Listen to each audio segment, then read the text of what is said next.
Hey guys, JD here, and today I'll be installing the Kawi Performance cold air intake on my 2022 Kawasaki Ultra 310. Stay tuned for a full review of the product as well as a detailed installation tutorial.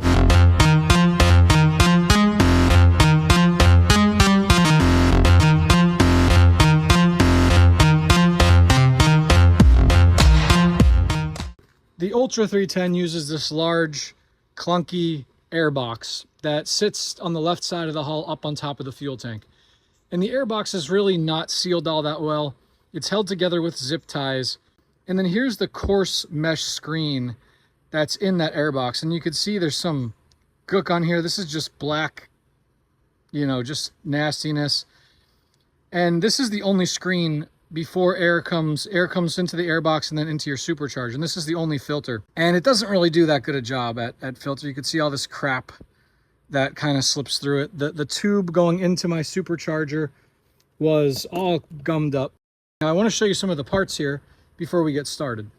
So first you have your silicone Kawi Performance intake tube. It's got a steel reinforcement in the end here. And then it's got the port right here. This is for the vacuum line that goes from the oil separator. You'll notice that this does not have two ports for the supercharger relief valve or for the BOV. This is intended for high performance applications.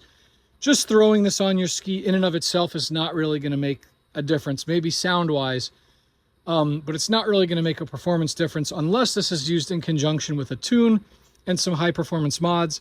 In my case, I'm going to have additional boost. And so I'll really benefit from having this cold air intake to provide my engine with a steady stream of cool, dense air. Now to that effect, you saw the stock filter I just showed you.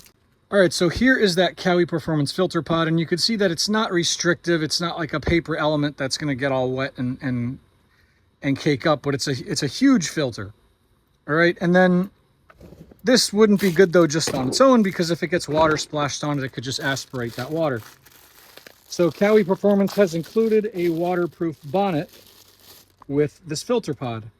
Here it is right here. So this is a breathable, water repelling bonnet, and that goes over the filter just like that. And that is going, if any water splashes on this or the ski does become submerged for a short period of time, and now if this is held underwater, obviously, it's going to get wet, but it's going to prevent splashes and condensation from being sucked into the filter itself. And then while I'm showing you that, because I mentioned that this filter kit does not include ports for the supercharger relief valve or BOV, what you're going to have to do is block off your BOV. You can get that block off plate from Kawi Performance. Also, a couple other companies sell plates. They're pretty much all the same. Once you block off the BOV on the rear of your intercooler, you're then going to have the option to add this filter here. It's basically a smaller version of this filter. This is going to go on your supercharger relief valve, and that hot air that exits the relief valve is just going to be exited into your bilge. This is just to prevent anything from getting up in there. We also have this hardware here. This is going to allow us to attach that vacuum line from the oil separator catch can to this new intake. And then we have a couple different hose clamps, one for the filter, and then you have one for the tube itself here. This bracket is going to look like this. And then basically you're going to have this assembly here. And that's going to support the tube, the intake tube here. All right, so you're not going to assemble anything before you put this in the ski. The first thing that's going to go in is this tube. Luckily, this one is silicone. It's flexible, so it's pretty easy to install. So let's begin. So let's talk about exactly what needs to be done to get this cold air intake installed. So you're going to have to remove these gull wing doors, all the plastic trim and fairings, your handlebar assembly. This is all going to come off. I'm going to show you exactly how to do it. This is the same procedure that you need to do in order to grease your steering pivot bushing or service your fuel pump or fuel filter. So if you've done any of those things, this is the same process. Now, I want to make sure that you guys give yourselves one entire day to get this done. It's a little frustrating, so maybe even 2 days, one tearing it down and a second putting everything back together. All right, so the first step is we have to remove every single one of these 10mm bolts. We have to remove these clips that hold these shrouds on, including these ones right here. So I've got a little tray ready. We're going to remove everything and get this whole top assembly unbolted. Then we're going to have to disconnect our pods, disconnect our handlebar, riser assembly.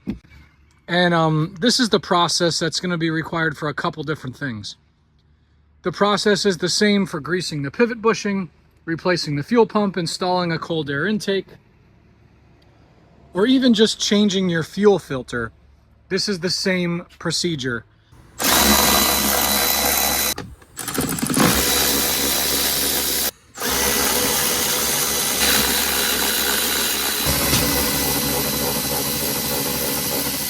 All right, so we've gone through and we've removed all of these 10mm bolts you have here. They're in the cup holders, they're in the front, and you'll see that this is roughly loose now. We have a couple more under this shroud here, so we're gonna go ahead and pop these little push rivets out. You could push up the edge very gently with a flathead like that, and then you can pull them out. And this is clipped in here, so you don't wanna pull this out or you'll break those tangs. So once you get those, you're going to tilt this like this. You can see the jog dials there.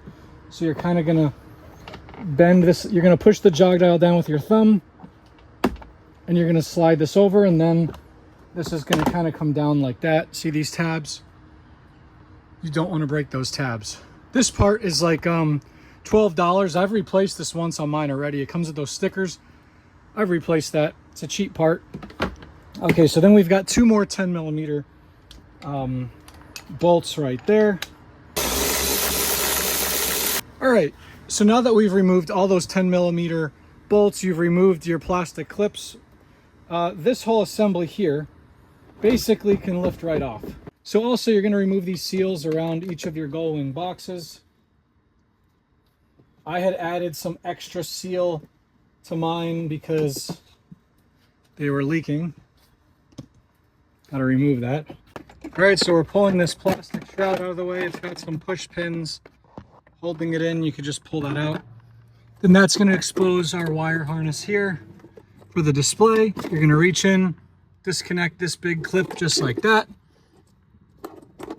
And now basically we're going to be able to remove this whole top piece. Of course, the only thing holding it in now is the handlebar assembly. So we've removed all of our 10mm bolts. And you can see this is all loose now, but it's not ready to come out yet. Again, you're going to get these seals out of the way. So the next thing you got to do is pop your cell phone door out of the way. And you can see that in the bottom of this tray, there's a small styrofoam liner. You got to use your fingers, and then you're going to pull it up like that. You can see there's a little bit of water. All right, so these two 10mm nuts we're going to take out.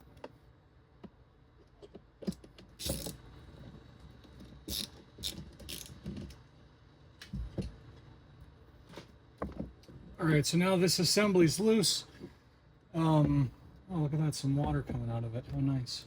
All right, next what I'm going to do just to make this easier to move is I'm going to remove my handlebar pods. I'm going to cut these zip ties for these wires, and that's going to let me just hang them over the side there without this riser getting in the way. So for those of you that have the stock handlebars, you will have to remove the immobilizer assembly. There's a couple Allens holding all that shrouding together. You'll have to take it apart while I'm doing this process.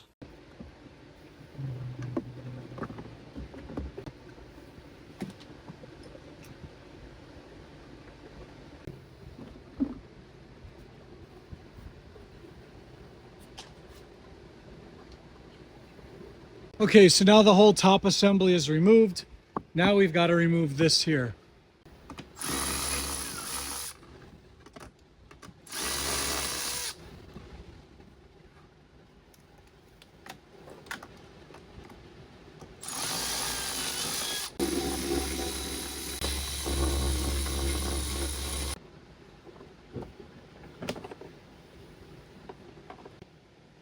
All right, and then you're going to just continue disconnecting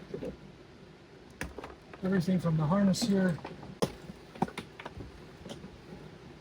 You have to now remove the gull wing door right here.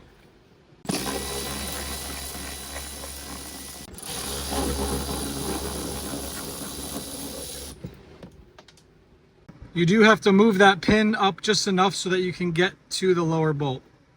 All right, so then this here, you can put out of the way. And now that that's clear, that can be removed. You have to do the same on this side. All right, so before you pull up that lower assembly, you need to make sure to remove these push pins here, or else you will rip this rubber, okay? So just make sure to get those out.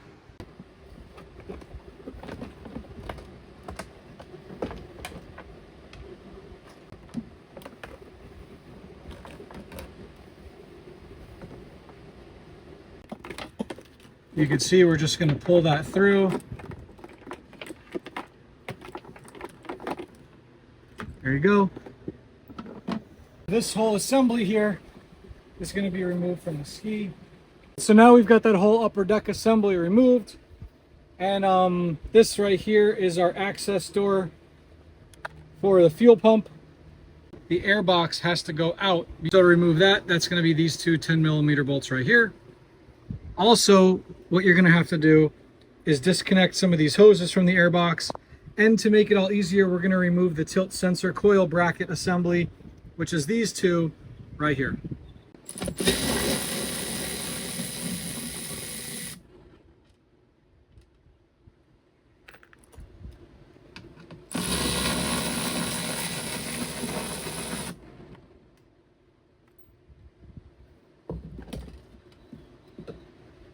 All right, so that bracket I'm just going to set right there. You can see I've disconnected the voltage regulator clip, and just going to set that off to the side.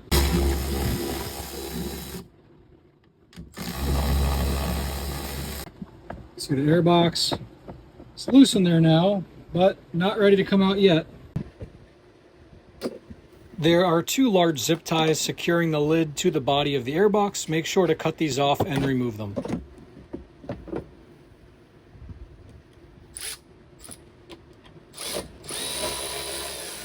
So that's the stock airbox bracket. Then this airbox here, you could finagle it out of the ski. So there you go. It's removed from the ski. So this is the factory filter. I don't know what the heck that is. I want you to see how nasty that is. That's all getting sucked into your engine. So, yeah.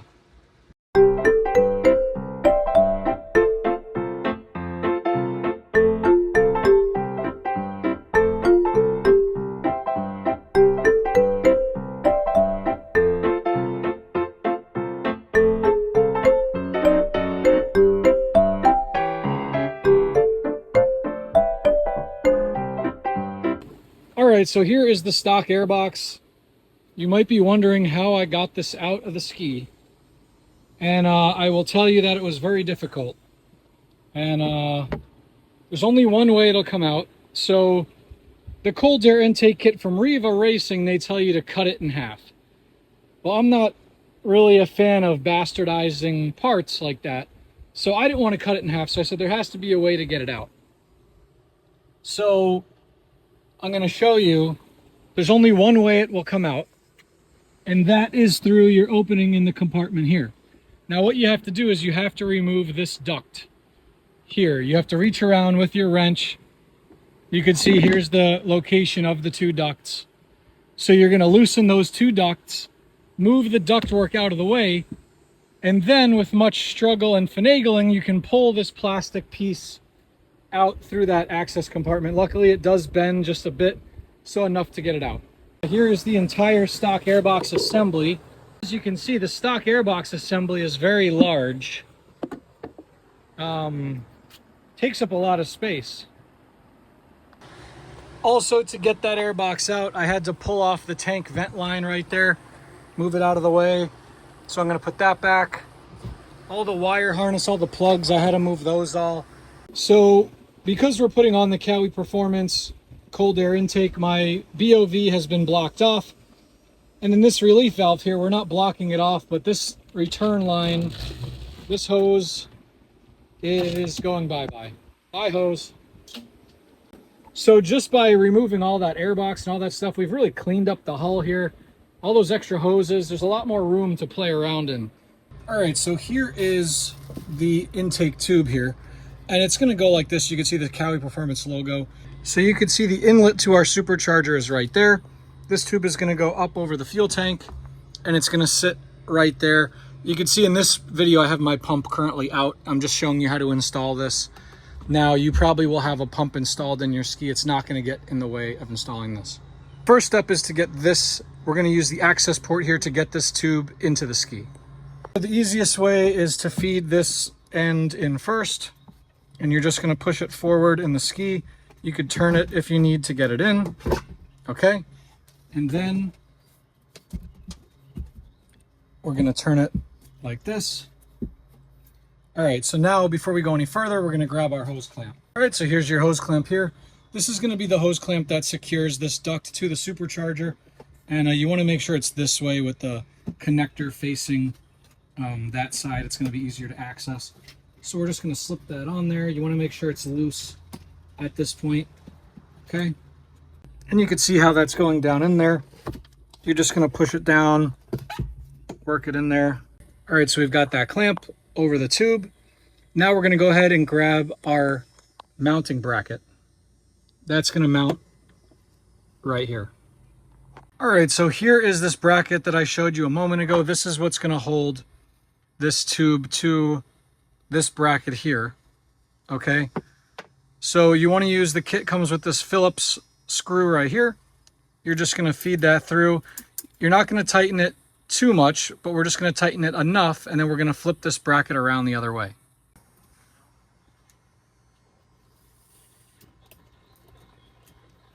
And you can see there's a hole right here that's going to attach to this mount right here. So this mount, you want to mount it like this, okay? And this is going to go this way, okay? Because if you go this way, there's not going to be enough runway right here for you to attach your filter. So this is going to go like this.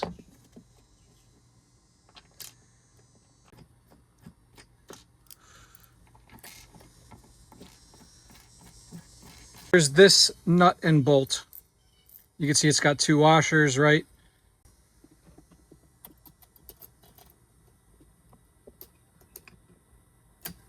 So now what I'm going to do is I'm going to tighten up this hardware right here. And then once we get that in place and we get our pod on, then we could tighten up this band a little bit more. All right, guys, so I've got this all installed here, and you can see that it's not so tight that this is like digging into the silicone.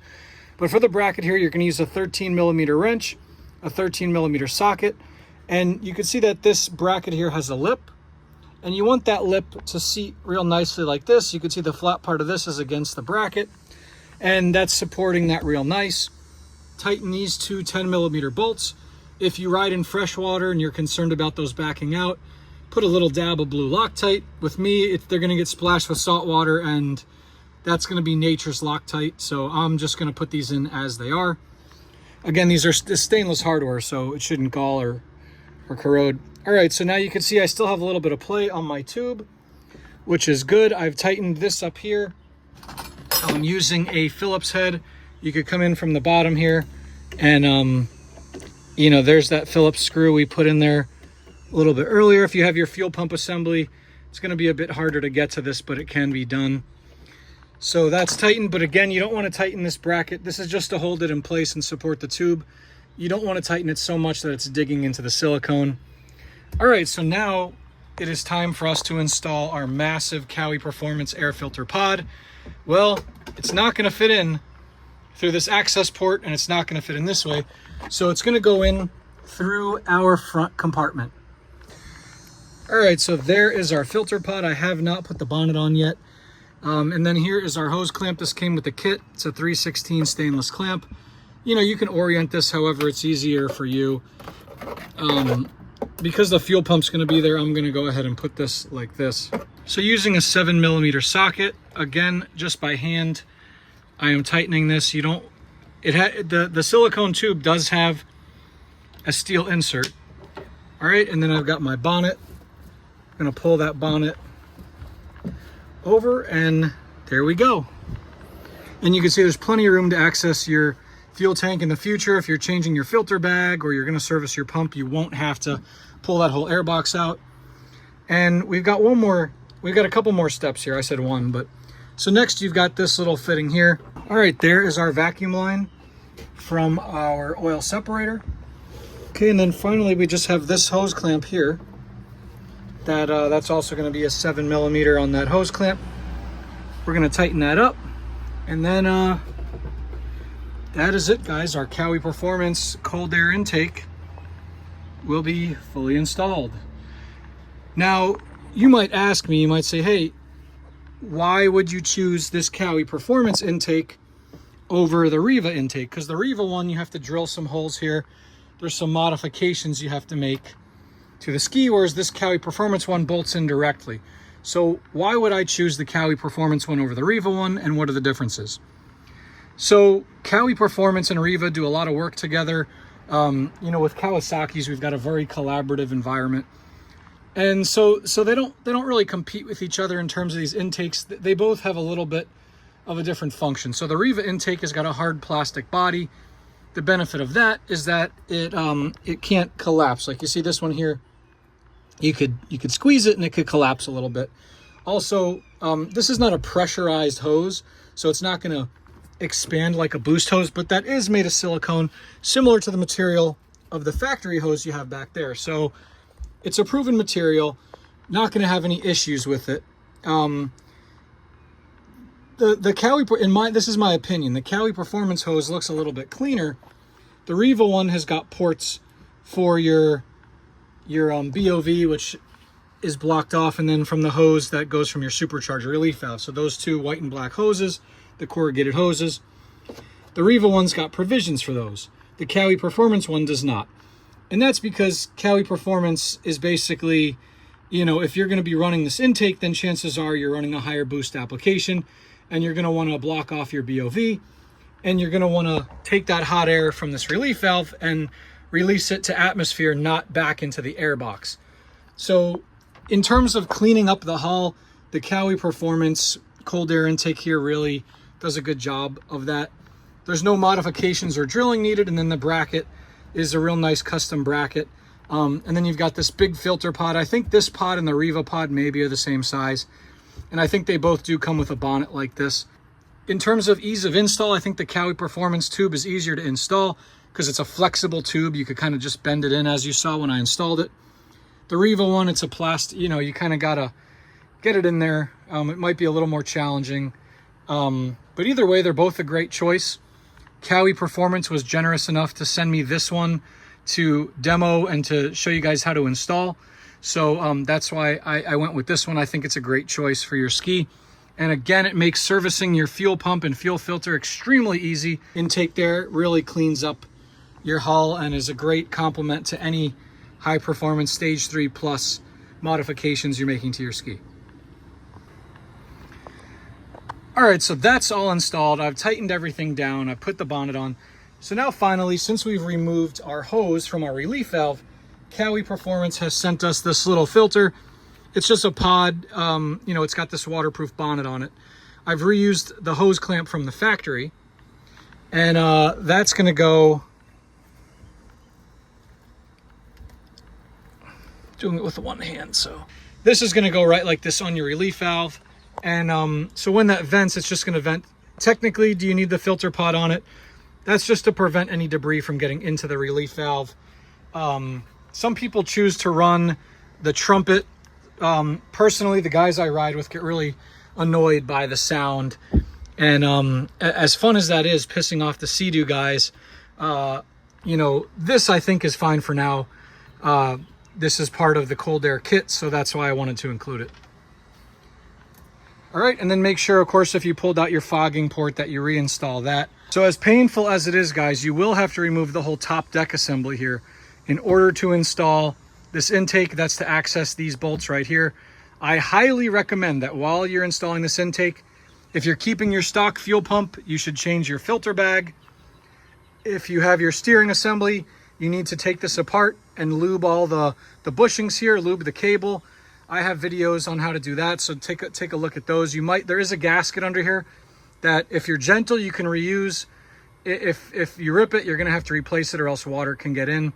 But I highly recommend that anytime you're taking this apart, whether that's to install a fuel pump mod, to service your existing fuel pump, or to install this cold air intake, plan ahead. So while you're working on your fuel pump or you're installing an intake, since you have to remove all of this assembly anyway, you might as well plan ahead and do all of your routine maintenance, which again, pivot bushing, you're gonna lube that, the steering cable. I have another video on servicing this. You can see there's actually a plate that I'm missing here. I dropped it in the bilge a while ago, lost it, but I have a brand new one. And then the bracket here, so Kawasaki cheaped out and they changed this bracket to a carbon steel bracket, and mine's been rusting. So I actually went on eBay and I sourced the bracket from a Ultra 250, which was 316 stainless steel. And I'm going to show you that quick mod, how to install that nice stainless bracket. That obviously was too expensive, but they can be had on eBay. I paid 10 bucks for it. So, and then also this is your fuel tank breather. You want to check this. It's good to check all that stuff while you have this apart. Don't go through all this work and then only check, you know, one thing. Thanks for watching on JD's Water World. Special thank you to Kawi Performance for supporting JD's Water World and Kawasaki enthusiasts everywhere. For more information on Kawi Performance products, visit them online at kawiperformance.com. If you enjoyed this video, please consider hitting that like button and subscribing for more exclusive jet ski content, only on JD's Water World.